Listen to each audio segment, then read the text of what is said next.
as our opponents claimed that after the implementation of the Three Strikes Law, it is ineffective. It is effective because the national trends, like they mentioned, the crime rate was already going down, but at roughly the same point in time, different states implemented the different three strikes laws in their respective states. So if the crime is going down and all these different laws are being implemented, how is that not related? And because since no third strikers have been released, the crime rate has been going down.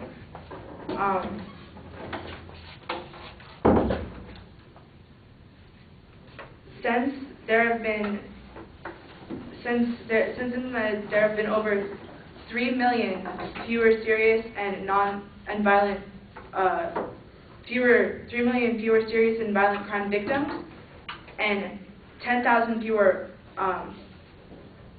murders, according to Mike Reynolds, who is the one who created the Three Strikes Law for California. And because of this, the crime rates are dropping, there's less crimes.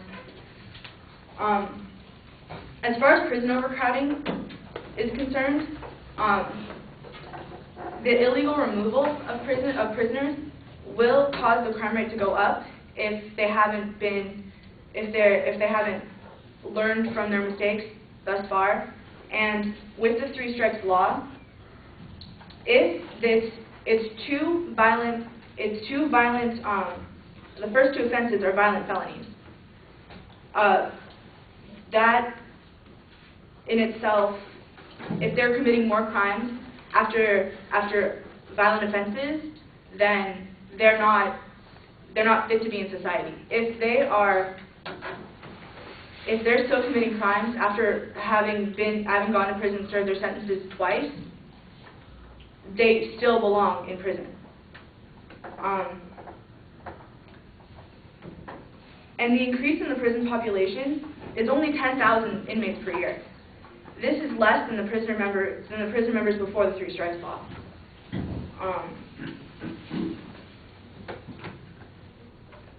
In 2004, only 26% of inmates were from the Three Strikes Law.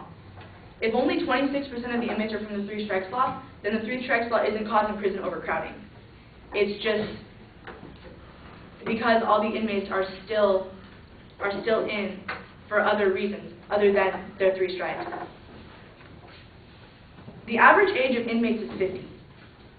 The criminals that are in prison for the Three Strikes Law and other crimes are on average age of 50. This means that the Three Strikes Law is preventing younger citizens or people from going to jail. If we're preventing the younger generations from committing crimes, how is that not beneficial? If the less young people we have in prisons, the better our society is, because they can go on and be functioning members of society for years to come, for generations to come.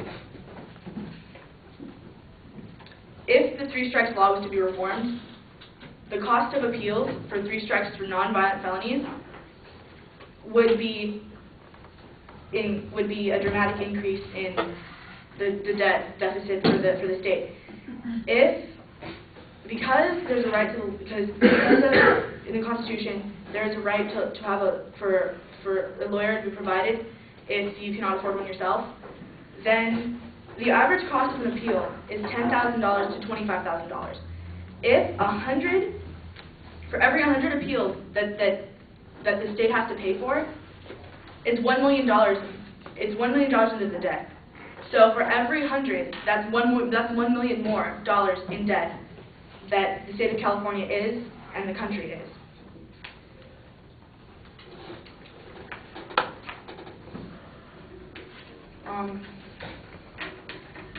There is an increase in prison incarceration, but there's a decrease in the crime rate. If the crime rate's going down, then the three strikes law is working. The prisons might be getting, there might be more people in prison, but less crimes are being committed. Because these people are in prison, because these criminals are in prison, there is a drop in the crime rate. And as far as not fixing the justice system, just because the three strikes law applies to 3 convictions, not 3 crimes, if a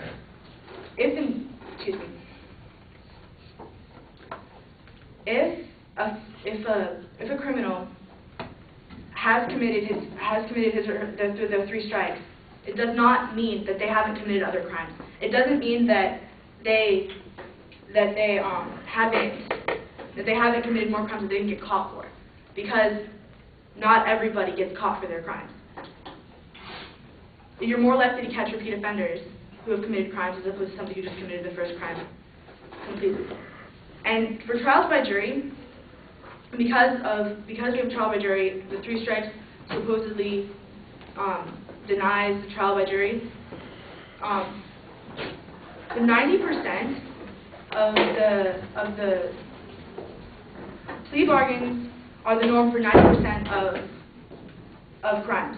Plea bargains are a way so that if the trial doesn't go by jury, if the trial isn't by jury, then they could possibly be offered a plea bargain. And a plea bargain, if the three strikes law is unfair, plea bargains are a lenient way to get for a conviction. If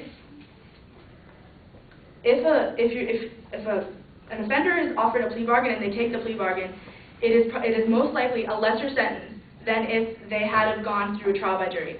So the criminals get their breaks there. If they're offered all these plea bargains and they're still committing crimes, then they should still be in prison.